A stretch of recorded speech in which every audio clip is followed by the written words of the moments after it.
entidad prevenible. Entonces, ¿qué está pasando en esta sociedad?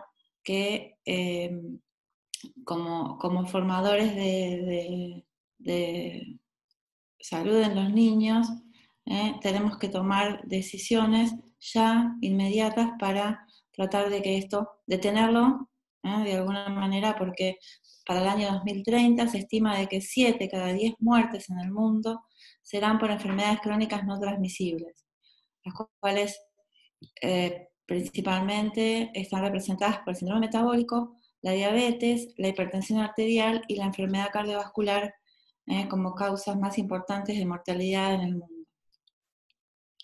Bueno, o sea que esta fue la evolución del hombre y esta parece ser la evolución actual. Ahí vamos, ¿no? Vamos todos camino a una sociedad obesogénica. Bueno, ¿qué pasa en los niños? En los niños pasa lo mismo. Acá vemos en negrita, digamos, cómo aumentó en veces la prevalencia de obesidad, de 2 a 8 veces en Inglaterra, en Escocia, en el mundo. O sea, tanto en el mundo occidental como en el mundo oriental, la prevalencia de obesidad está aumentando en forma considerable. En menores de 5 años, estas son estimaciones del año 2014, donde vemos últimos datos de prevalencia. Fíjense que en amarillo, que es casi toda América, la prevalencia de obesidad es del 5 al casi 10%. Y el número de bebés y niños pequeños con sobrepeso y obesidad de 0 a 5 años aumentó de 32 millones en el año 90 a 41 millones en el año 2016. Y la mayoría de estos niños con sobrepeso y obesidad viven en países en desarrollo, donde la tasa de aumento en estos países fue más del 30%, más alta que en países desarrollados. O sea que sería un indicador también de subalimentación o de mala, en realidad no de subalimentación, sino de mala alimentación. Si las tendencias actuales continúan y la cantidad de bebés y niños pequeños con sobrepeso y obesidad en todo el mundo aumentará a 70 millones para el año 2025. Entonces, la prevalencia, ¿qué pasa en nuestro país? La prevalencia de obesidad en Argentina es el 18% y sobrepeso el 35% según la segunda encuesta para enfermedades no transmisibles del año 2011. Esta misma encuesta del año 2018 dio un aumento del 66% para sobrepeso de obesidad. O sea que en nuestro país también, francamente, sigue en aumento la prevalencia de sobrepeso y de obesidad. Y esta es la encuesta nacional de salud que se hizo en el año 2019, que también nos mostró cifras alarmantes. El 68% de los adultos tienen exceso de peso. Esto fue un resultado muy parecido a la segunda encuesta a la cuarta encuesta de factores de riesgo, que dio un 66%. Y en Argentina, los niños, las prevalencias varían entre un 7 o un 26% según los distintos trabajos, y casi un 40% de la población infantil tiene sobrepeso. Este es un trabajo que hicimos en el servicio en el año 2005, donde medimos sobrepeso y obesidad en niños de escuelas de primero a quinto grado, y la prevalencia para obesidad fue de un 7% y para sobrepeso fue de un 20%. La primera encuesta nacional de salud del año 2005 también nos mostró que la prevalencia de obesidad, de sobrepeso, era casi de un 32%. Y siempre, o sea, siempre no, hace muchos años, cuando yo empecé pediatría, la preocupación de los pediatras era la desnutrición infantil. Pero fíjense que en esta última década, la prevalencia de obesidad duplica casi la prevalencia de desnutrición. O sea que la gran preocupación también que tenemos los pediatras es qué pasa con el sobrepeso y la obesidad de nuestros niños. Este es otro trabajo hecho por el CESNI en el año 2013, que también hicieron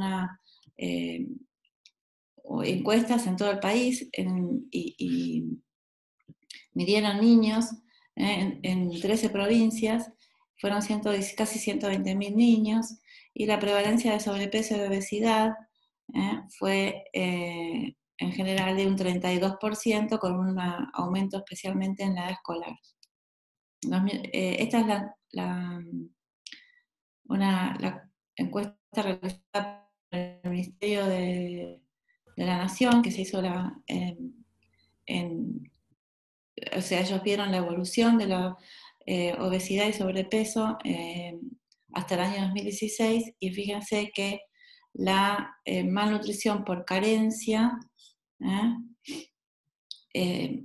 más o menos se mantiene estable en la última década, en los últimos 2 años, perdón, y la prevalencia de malnutrición por exceso sigue aumentando en forma considerable, de los 26% en el año 2014 al 31% en el año 2016, como que la situación económica de nuestros niños va de la mano con el aumento de la prevalencia de obesidad también. Y acá tenemos indicadores antropométricos según grupos. Eso fue, digamos, lo que se planteó en esta encuesta. Estos son indicadores antropométricos seleccionados según grupos de edad en el año 2016, y según los menores de 2 años, esto sería en violeta, en los indicadores de sobrepeso, y acá vemos un 18% para menores de 2 años, que es altísimo, un 17,9% entre 2 y 5 años, un 18,8% de 6 a 9 años, y llega a un 22% en los niños entre 10 y 19 años para sobrepeso, y casi 15% para obesidad infantil. Bueno, y acá lo vemos también distribuido por provincias, digamos, la mayor cantidad de prevalencia se da en la edad entre los 6 a 19 años. Para Cava tenemos casi que el 50% de los niños tienen sobrepeso y obesidad, lo mismo que en Buenos Aires. Ahora, después de esta cuarentena donde los niños estuvieron tan encerrados, seguramente esto va a ser peor. Y acá vemos la comparación de factores de riesgo entre el año 2005 y 2018, y fíjense que también el aumento sigue siendo muy, sobre todo para obesidad. Fíjense que en el año 2005 tenemos una prevalencia de 14% y para el año 2018 de 25,4%. La encuesta nacional de salud mostró una situación muy similar a la cuarta encuesta que les mostré recién del Ministerio de Salud, donde vemos que la prevalencia de obesidad y sobrepeso también fue aumentando en todo el país. Vemos que el 20% del total de los niños son obesos y el 41% tienen sobrepeso, o sea que juntas nos da una prevalencia de 62%. El problema también es que la obesidad infantil y la obesidad en el adolescente no solo son graves problemas de salud pública con alto impacto económico, sino también que aumenta el ausentismo en las escuelas, la discriminación entre los compañeros y genera un menor rendimiento escolar. Y el otro problema que nos planteamos es que un niño y un adolescente obeso probablemente sea un adolescente obeso y todas las comorbilidades que eso conlleva.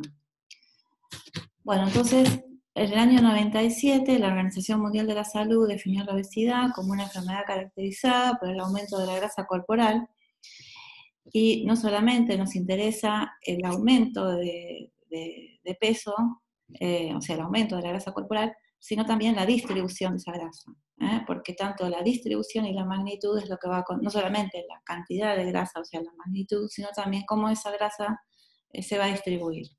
Y eso nos va a hablar de pronóstico. Ahora lo vamos a ver, o sea, mayor magnitud y cómo está distribuida va a determinar el pronóstico. Bueno, y acá les muestro fotos de pacientitos nuestros del servicio, donde vemos que la obesidad es una enfermedad crónica de difícil tratamiento, incluso presente en edades muy tempranas.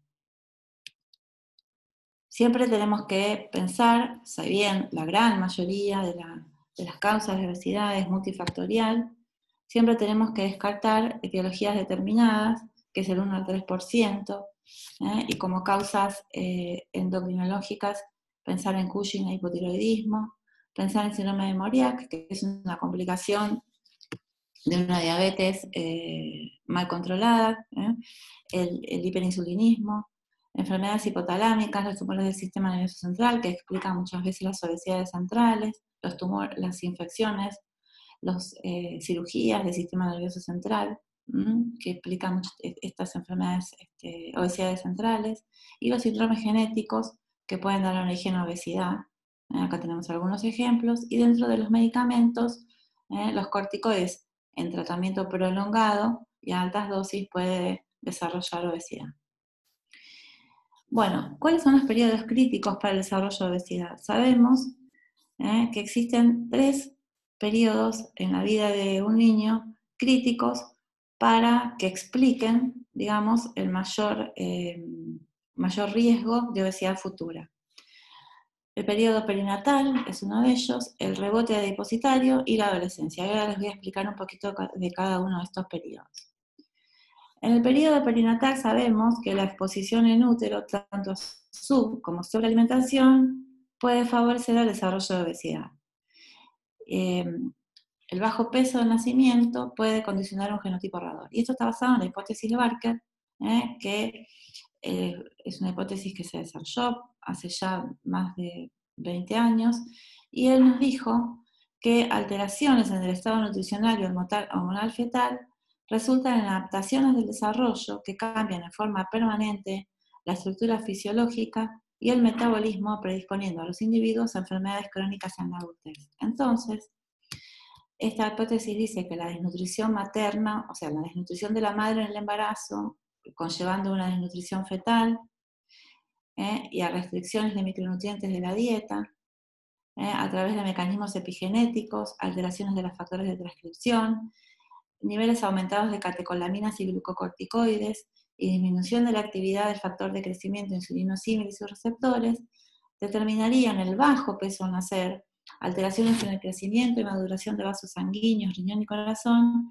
alteraciones morfológicas que tendrían consecuencias en la vida adulta, tanto a nivel cardíaco, riñón, vasos sanguíneos y metabolismo, y esto generaría aumento de la presión en el adulto y la vulnerabilidad para desarrollar enfermedades cardiovasculares, renales y metabólicas. También se habla de una interacción bidireccional entre la nutrición y el estrés. O sea que la desnutrición temprana altera los mecanismos de regulación de estrés a largo plazo y que el estrés temprano altera el estado nutricional a largo plazo. Entonces, esta historia de estrés prenatal, el estrés al que está sometido un feto que está malnutrido, llevaría a alteración de la función inmune, aumento del riesgo de insulinoresistencia, alteraciones de las funciones cognitivas, alteración de la función endocrina y alteración del perfil lipídico, y sería la explicación de por qué llevaría a más riesgo de enfermedades crónicas no transmisibles en la adultez. Y el aumento de peso acelerado en el primer año de vida, o sea, ese niño que nace con retardo de crecimiento uterino o con bajo peso al nacer, no tiene que producir en el médico que está tratando una preocupación por aumento de peso acelerado, sino que uno tiene que esperar resultados lentos, porque el aumento de peso acelerado en el primer año de vida puede favorecer el depósito de grasa central y el sobrepeso a los 5 años, y esto llevar a mayor riesgo de obesidad futura. Los niños amamantados pueden disminuir la velocidad de crecimiento y tener menores tasas de obesidad comparados con niños alimentados a fórmulas. Sería otro beneficio más de la alimentación a pecho de nuestros lactantes. Segundo periodo, el segundo periodo que yo les conté, el segundo periodo crítico. Primero dijimos el periodo perinatal, y el segundo que les conté es el rebote adipositario. Sabemos que el rebote adipositario fisiológico se produce en los niños entre los 5 y 7 años de edad. Si ese rebote es precoz, o sea, antes de los 5 años de edad, eso sería también un factor de riesgo para obesidad futura. Y el otro periodo crítico es la adolescencia, porque el adolescente tiene un patrón particular de distribución de grasa, y porque el adolescente, esto es muy importante, el adolescente tiene una insulinoresistencia fisiológica que la necesita para poder hacer el empuje puberal. Entonces tener en cuenta que el adolescente tiene valores de insulinemia mucho más altos que el de un niño, que el de un adulto, y eso es fisiológico, que eso es esperado. Y eso genera un aumento normal de apetito en las mujeres entre los 12 y 13 años de edad, en los varones a los 16 años, y todo este empuje puberal y aumento de la cascada de toda la liberación de hormonas sexuales produce un aumento de la distribución de la masa grasa, especialmente en las mujeres. Y tener en cuenta que la obesidad materna antes del embarazo puede incrementar el tiempo para lograr el embarazo, el riesgo de aborto espontáneo, de diabetes gestacional, de hipertensión, de anomalías congénitas y de nacimiento con métodos instrumentales.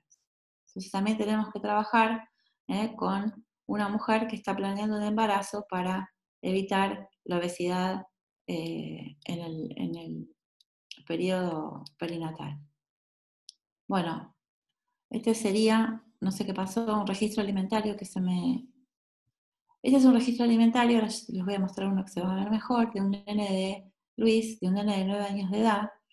Y fíjense que con 9 años de edad pesa 53 kilos para una talla de 1,45. Y el peso teórico para esa estatura, nosotros siempre, a partir de los 2 años, no sé si ya tuvieron la clase, usamos el peso ajustado a la estatura, ¿sí? Para usar índice de masa corporal. Este niño, para esa talla, tiene un peso teórico de 38 kilos y un más 10, que sería hasta lo que uno toleraría como normal, de 42 kilos. O sea que, fíjense que tiene casi 11 kilos de más. Bueno, este nene, la característica es que no desayuna, que esto es muy común en nuestros niños y es lo que tenemos que trabajar muchísimo con la importancia del desayuno. Y bueno, acá vemos que no se llega a ver, pero bueno, comía mucho. 3 sándwiches, 2 churrascos, pancho, papa frita, bueno, muchos snacks y mucha cantidad de calorías. Y acá vemos, nosotros hicimos de ese registro de Luis, ustedes saben el valor calórico que tiene que tener un niño según la edad.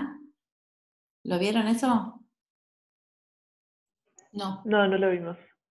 Bueno, nosotros calculamos, hay fórmulas, ¿no? Para calcular, pero para hacerlo a grandes rasgos, para ustedes que no se van a dedicar, o creo por ahora, a nutrición infantil, una forma fácil de determinar cuántas calorías necesita un nene de 9 años es con una fórmula que es 1000 más 100 calorías por año de vida, por edad cronológica. O sea, 1000 más 100 por año. O sea que este nene de 9 años, ¿cuántas calorías debería consumir? A ver si es muy temprano para hacer el cálculo. 1000 más 100 por año, a ver si alguno me puede decir. 1900. Perfecto. 1900 calorías. Bueno, este nene... ¿Sería calorías día? Calorías día, exacto. Este nene tenía un índice de masa corporal de 29, que es bastante más alto de lo que corresponde. Ahora vamos a ver las tablas de índice de masa corporal. Pero fíjense, consumía 2200 calorías, lo llegan a ver, ¿no? Porque está en amarillito, un amarillito que no... 2200 calorías, y también no es importante solamente la cantidad de calorías que consumen, sino cómo distribuimos esas calorías. La distribución calórica. La distribución calórica normal sería un 50-55% de hidratos, hasta 20% de proteínas y hasta 30% de grasas, ¿sí? O sea, 15 a 20% de proteínas, hasta 30% de grasa. Y este chico tenía un 36% de hidratos de carbono, 20% de proteínas, que eso estaría bien, pero fíjense la cantidad de grasa que consumía este chico. 44% es la distribución en grasas de este paciente. Bueno, consumía 320 gramos de colesterol, 300 poco calcio. Un chico de esta edad tiene que consumir entre 800 y 1000 miligramos de calcio por día. Mucho sodio, 2000 miligramos de sodio. Y esto es importantísimo. Fíjense, no estábamos en época de pandemia. Este es un registro viejo. Este chico hacía 1 hora por semana de actividad física y acá cuando dice horas de televisión, acá también aplica la Play, el celular, 5 a 6 horas por día de tecnología, ¿sí? De estar sentado frente a un aparato, de cualquiera sea, que implique sedentarismo. Y esto que vemos acá es la realidad de los chicos que nosotros con los que estamos trabajando en los servicios en general de pediatría. Este es lo que nosotros quisimos asemejar con la pirámide nutricional. La pirámide nutricional es la que está en blanco y negro, y lo que está coloreado es cómo nos dio a él la distribución de los alimentos, que lejos está de tener una forma piramidal. Este es otro paso, bueno, acá sí lo podemos ver bien. Este es Esteban, que tiene 4 años, casi 5, pesa 32 kilos 900, para un teórico de 20, 500, ¿sí? Fíjense, un nene de 4 años desayuna 4 facturas con un vaso de coca. Él sí desayuna, a diferencia de Luis, él sí desayuna, pero fíjense lo que desayuna un nene de 4 años, ¿no? Factura con Coca-Cola, 5 rodajas de pan lactal, era esto, 5 rodajas de pan lactal, 5 tostadas también de pan lactal. Acá mate cocido, 4 tostadas de pan lactal y un serenito con chocolate. Y es un nene de 4 años. 3 sándwiches de flauta, cena, o sea, mucha cantidad, 3 mandarinas y 2 manzanas, 7 galletitas. Hay veces que no come tanto y hay veces que 3 porciones de bizcochuelo con 2 manzanas. Y fíjense que fuera de tipo colaciones, alfajores, caramelos, roque, bueno, etc. Y también este nene nos dice que tiene por día de actividad física algunos juegos y que mira televisión 4 o 5 horas por día. Bueno, esto es el registro verdadero que hace la mamá, y lo que les quiero mostrar es que la mamá nos dijo que no anota todo lo que comió porque le da vergüenza, o sea que además de esto comía más. Y cuando vemos también Esteban, ¿se acuerdan cuando dijimos la cantidad de calorías que tenía que tener un niño, o sea, cómo calculábamos? Esteban, que tiene 4 o 5 años, ¿cuántas calorías le correspondería? 1500. Perfecto. 1400, 1500. Fíjense que consume el doble de calorías. Este nene tiene muchas más calorías de lo que tiene. La distribución no está tan mal. La distribución está 55 de hidratos, 13 de proteínas, 32 de grasa. La distribución es muy buena, pero acá el problema es el aporte calórico, que está consumiendo el doble de calorías que tiene que consumir. Y también 300 gramos de colesterol, calcio 400, poco, sodio 1700, juegos de actividad física y 4 o 5 horas diarias de televisión. La pirámide no está tan mal como la de Luis, pero fíjense acá la parte de frutas y verduras, que consumen muy poquitas frutas y verduras y mucho hidrato. Bueno, llegamos Doctora, una pregunta. Sí. Esta fórmula de 1000 más 100, ¿hasta qué edad podemos calcular? Muy buena pregunta. Este cálculo es hasta llegar a 2400, a 2400 en el hombre y 2200 calorías en la mujer. O sea que más o menos sería 12 años, hasta los 12 años en la mujer y 14 años. Pero bueno, hasta cuando llegas a ese punto, ahí frenas con el aumento de calorías. Bueno, el gasto energético. El gasto energético total, o sea que en un adulto vos tenés que, como normal, tenés que calcular 2400 calorías diarias. El gasto energético total de un niño se divide en 4 componentes importantes. El metabolismo basal, que es el gasto en reposo, la termogénesis por alimentos, que es poquito, es un 10 a 15%. El gasto por el crecimiento, que esta es la diferencia con los adultos. Y el gasto debido a la actividad física, que es el componente más variable. Y este gasto, o sea, este gasto energético, está regulado en 3 niveles, ¿sí? Por el sistema neuroendocrino. A nivel hipotalámico, a nivel adipositario y en el músculo esquelético. Sabemos que el hipotálamo es el responsable de la sensación de hambre y saciedad, y mediante la regulación del sistema nervioso simpático se interviene en la termogénesis adaptativa. intervienen péptidos en el circuito hambre-saciedad. Tenemos péptidos orexígenos, se los voy a nombrar para no aburrirlos. Los orexígenos, o sea, los que dan sensación de hambre, son el neuropéptido I y la proteína GOTI, ¿sí? Esos son los que dan hambre.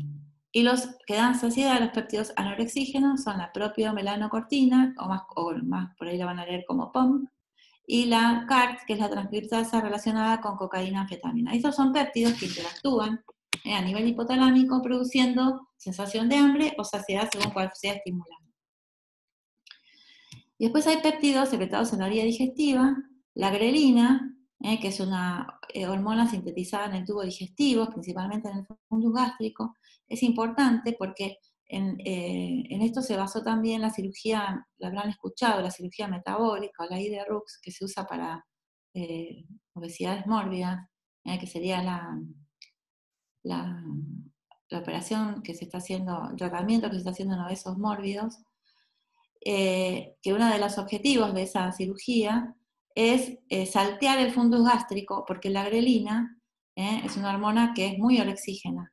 Entonces, al saltear el fundus gástrico, pierde el paciente la parte de acción de la grelina y pierde esa sensación de hambre que produce. Entonces, sería, digamos, uno de los objetivos que tiene la cirugía metabólica. Bueno, la colecistoquinina, que es la secretada por las células duodenales, que inhibe el vaciamiento gástrico, la sensación de saciedad. El péptido I, que se sintetiza en la relación del neuropéptido I, y estimula la producción de uno de los fragmentos anorexígenos del POM, entonces por eso es anorexígeno, reduce el hambre y el consumo de alimentos. Y el otro nivel que dijimos es el adipocito. Cuando yo estudiaba medicina, no piensen que fue en la prehistoria, sino que no fue hace tanto, el adipocito era un reservorio de energía, ¿sí? Era un tejido metabólicamente, o sea, era un tejido donde solamente cumplía funciones de depósito de energía. Y eso se ha, digamos, en los últimos años, se sabe que es un tejido que tiene muchas funciones metabólicas, porque tiene receptores tanto en la membrana celular como en la membrana nuclear para distintas hormonas y catecolaminas. Entonces se ha considerado incluso parte de nuestro sistema endocrino, ¿sí? Que es un tejido metabólicamente activo. El adipocito entonces sintetiza y libera distintos péptidos llamados adipoquinas o adipocitoquinas que interactúan con el hipotálamo y con órganos periféricos. Las más importantes son la leptina, adiponectina, resistina y citoquinas inflamatorias. Esto es muy importante porque mayor tejido adiposo, mayor liberación de citoquinas inflamatorias, y esto es lo que explica el riesgo cardiovascular al que están sometidos todo paciente obeso. La leptina es una hormona que está codificada por un gen específico que interactúa con el neuropéptido I, inhibe los centros del apetito, entonces por eso tiene una función anorexígena, interviene en el mantenimiento de la masa del tejido adiposo, y la disminución de la leptina aumenta la ingesta, aumentando la masa grasa. Ahora, ustedes me van a preguntar seguramente, porque acá les puse que el nivel circulante de la leptina correlaciona directamente con la masa del tejido adiposo, el estado nutricional del individuo y el contenido de triglicéridos del adipocito. Entonces, es una hormona anorexígena y que correlaciona con la cantidad de masa grasa. ¿Por qué un obeso? Les pregunto a ustedes a ver si se les ocurre. ¿Por qué un obeso que tiene más masa grasa y tiene mayor cantidad de leptina no tiene esta sensación de falta de apetito que produce la leptina? ¿Qué les parece? A ver si alguno lo sabe o alguno... Puede ser que haya resistencia a la leptina, o sea que no funciona. Perfecto, muy bien. Así como hay una insulina resistencia en el paciente obeso por demasiados secreción de insulina, pasa lo mismo con la leptina. Se produce una leptina resistencia, por lo cual los receptores quedan saturados y termina habiendo una resistencia periférica a la leptina, entonces el paciente tiene esa sensación de hambre continua. Y la leptina y la grelina, digamos, son oponentes, ¿no? Son pelean por distintas cosas. La grelina estimula los péptidos orexígenos. ¿Se acuerdan que yo les dije el neuropéptido I y la proteína GOTI? Y produce sensación de hambre. Y la leptina, en cambio, estimula los péptidos anorexígenos, CART y POMP, produciendo saciedad, e inhibe a los péptidos orexígenos. Así que la leptina es una muy buena colaboradora cuando hablamos de saciedad. La adiponectina es de producción exclusivamente adipositaria, circula en altas concentraciones, estimula la producción de óxido nítrico, entonces promueve la vasodilatación, previene la aterosclerosis y contrarresta los efectos proinflamatorios del factor de necrosis tumoral. Se correlaciona de manera inversa con el porcentaje de masa corporal y con la circunferencia de cintura. Y tiene un ritmo circadiano similar al cortisol y su producción está estimulada por la insulina e inhibida por el factor de necrosis tumoral, glucocorticoides y agonistas beta-adrenérgicos. La adiponectina es una hormona buenísima. Y la resistina también inhibe la adipogénesis, se correlaciona con marcadores inflamatorios y es producida en grandes cantidades por los macrófagos de aneurismas ateroscleróticos. Y las citoquinas inflamatorias, que se acuerdan que les dije que también eran sintetizadas por el adipocito, principalmente el factor de necrosis tumoral alfa, la interleucina 6 y la proteína C reactiva.